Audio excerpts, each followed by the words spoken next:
Perkenalkan, nama saya Hoiri Muklis dengan NIM 18045000014. Di sini saya akan mempresentasikan tugas akhir saya dengan judul Analisis Potensi Bioelektrik pada Tumbuhan untuk mendeteksi keberadaan manusia. Langsung saja saya akan menjelaskan latar belakang dari tugas akhir saya ini. Bioelektrik dihasilkan oleh hubungan metabolisme makhluk hidup dan pertukaran ion yang berlangsung.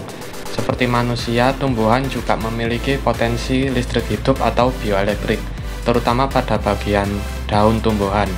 Analisis ini dilakukan untuk menentukan adanya keberadaan manusia di dalam suatu ruangan dengan memanfaatkan sinyal bioelektrik dari tumbuhan.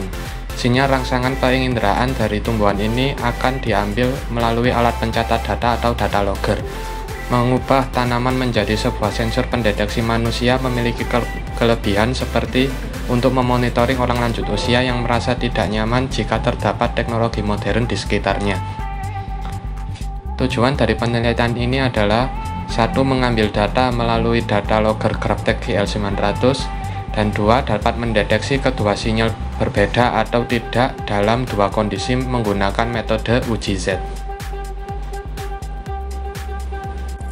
Berikut adalah tampilan dari rangkaian tugas akhir saya. Di sini terdapat 1 adalah alat data logger. Alat ini adalah suatu perangkat elektronik yang berfungsi untuk mencatat data dari waktu ke waktu, terutama data yang terintegrasi dengan sensor dan instrumen.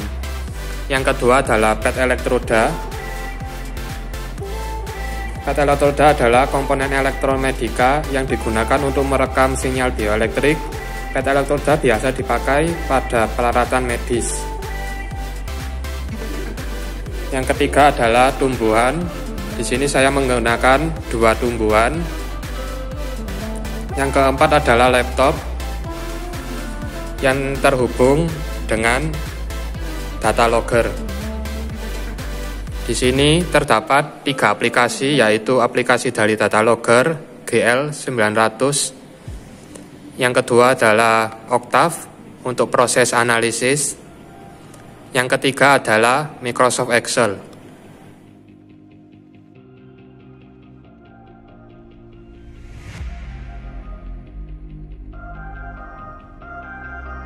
Analisis ini menggunakan metode statistika yang disebut uji Z. Metode ini digunakan untuk menganalisis apakah dua sinyal berbeda atau tidak, dan untuk mengukur seberapa besar perbedaan antara dua sinyal tersebut. Penelitian ini menggunakan jumlah sampel sebanyak 150.000 pengamatan dengan bantuan software Octave.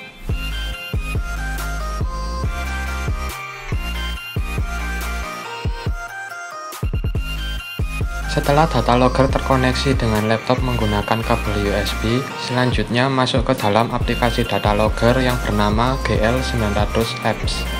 Aplikasi ini berfungsi untuk memudahkan proses pengambilan data. Selanjutnya klik connect untuk mengkoneksikan data logger dengan aplikasi.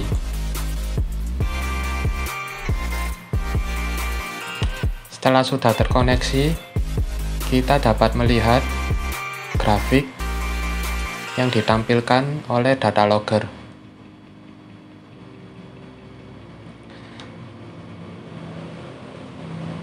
Selanjutnya, setting waktu yang ditentukan untuk pengambilan data.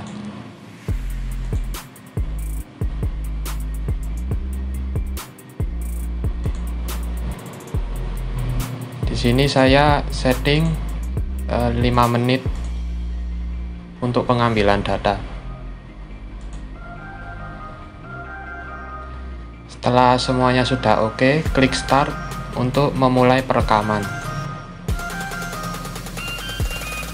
Tunggu hingga 5 menit sesuai dengan setting waktu yang sudah ditentukan.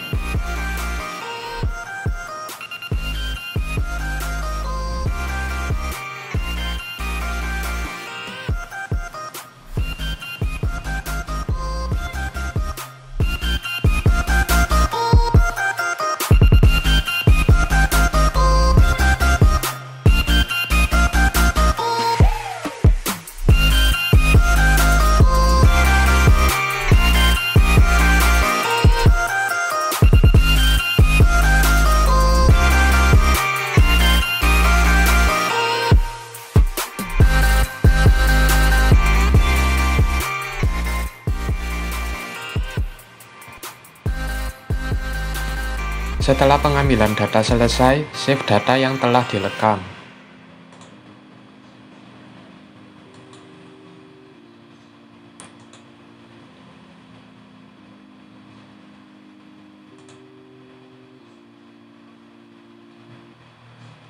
Setelah itu, buka file menggunakan Microsoft Excel. Berikut adalah contoh data yang telah direkam. Pisahkan data ke dalam kolom.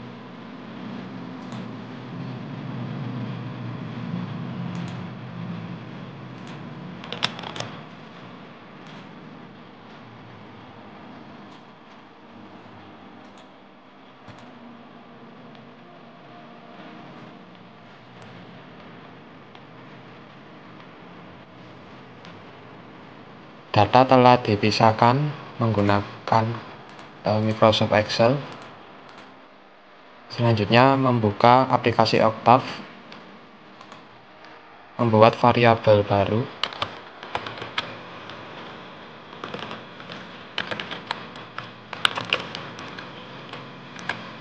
Di sini jumlah datanya adalah 15.000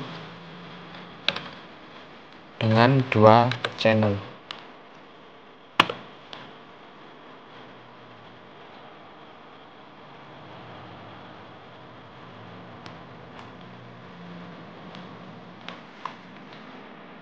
Rename variabel data 1. Selanjutnya, masukkan data pada Microsoft Excel ke dalam variabel Octave. Copy,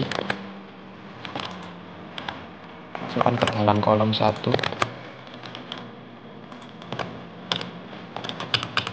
Channel 2 ke dalam kolom 2. Setelah itu kembali ke komen, terus ketik source code,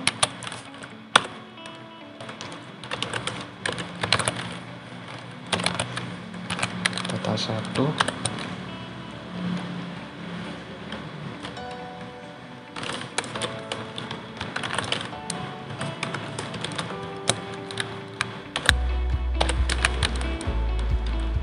kolom 1 dikurangi data 1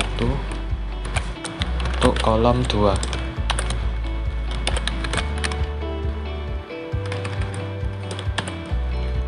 Enter.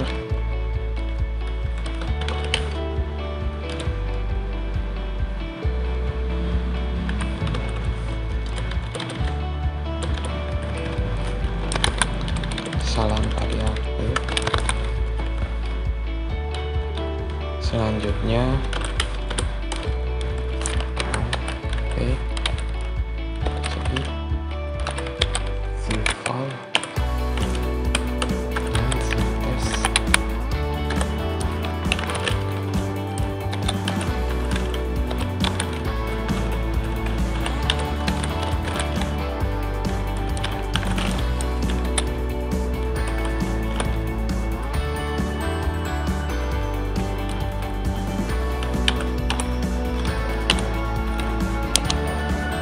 jika terjadi error, load package statistik.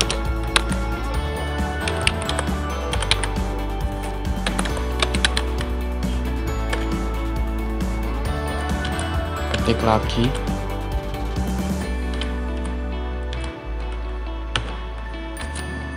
Nah, berikut adalah hasil dari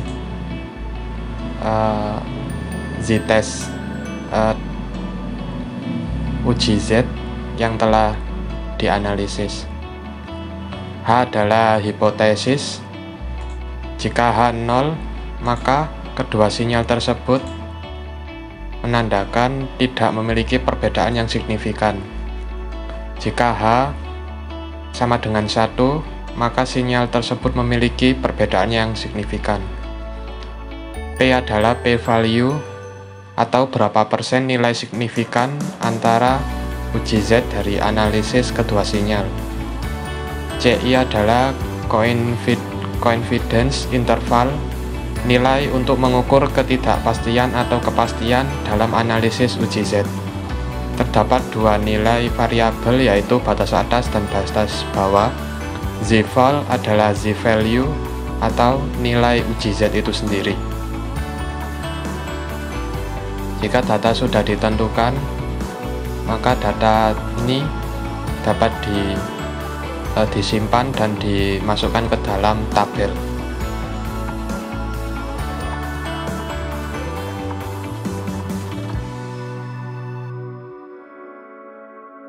Nah, tabel ini merupakan hasil dari analisis uji Z pada data dengan kondisi tumbuhan mendeteksi manusia. Hasil uji Z dari selisih antara dua sinyal pada setiap data menunjukkan bahwa nilai signifikansi lebih besar dari 0,5, yang menandakan bahwa sinyal-sinyal tersebut berbeda. Selain itu, nilai selisih dari dua sinyal yang tidak mendekati 0, sehingga dapat disimpulkan bahwa semua data tidak memiliki kesamaan. Berikutnya adalah tabel hasil analisis dengan kondisi tumbuhan tidak mendeteksi manusia. Hasil uji Z dari selisih antara dua sinyal pada setiap data menunjukkan bahwa nilai Z lebih kecil dari 0,5, yang mengindikasikan bahwa sinyal-sinyal tersebut memiliki kesamaan. Namun, perlu diperhatikan bahwa pada percobaan 1, 2, dan 3, hasilnya menyatakan bahwa sinyal-sinyal tersebut tidak sama, meskipun nilai signifikansinya termasuk rendah. Hal ini menunjukkan adanya variasi atau perbedaan yang cukup signifikan dalam data pada percobaan tersebut, sehingga nilai Z lebih kecil dari 0,5. Hasilnya masih menunjukkan ketidakseragaman pada percobaan-percobaan tertentu. Kesimpulan dari penelitian ini adalah penelitian ini membuktikan bahwa sinyal saat mendeteksi manusia dan sinyal saat tidak mendeteksi manusia mengalami perbedaan. Penelitian ini dapat dilanjutkan dengan mencari jarak antar manusia dan tumbuhan dan pembuatan model neural network untuk penelitian yang lebih akurat. Sekian dari saya, kurang lebihnya mohon maaf. Wassalamualaikum warahmatullahi wabarakatuh.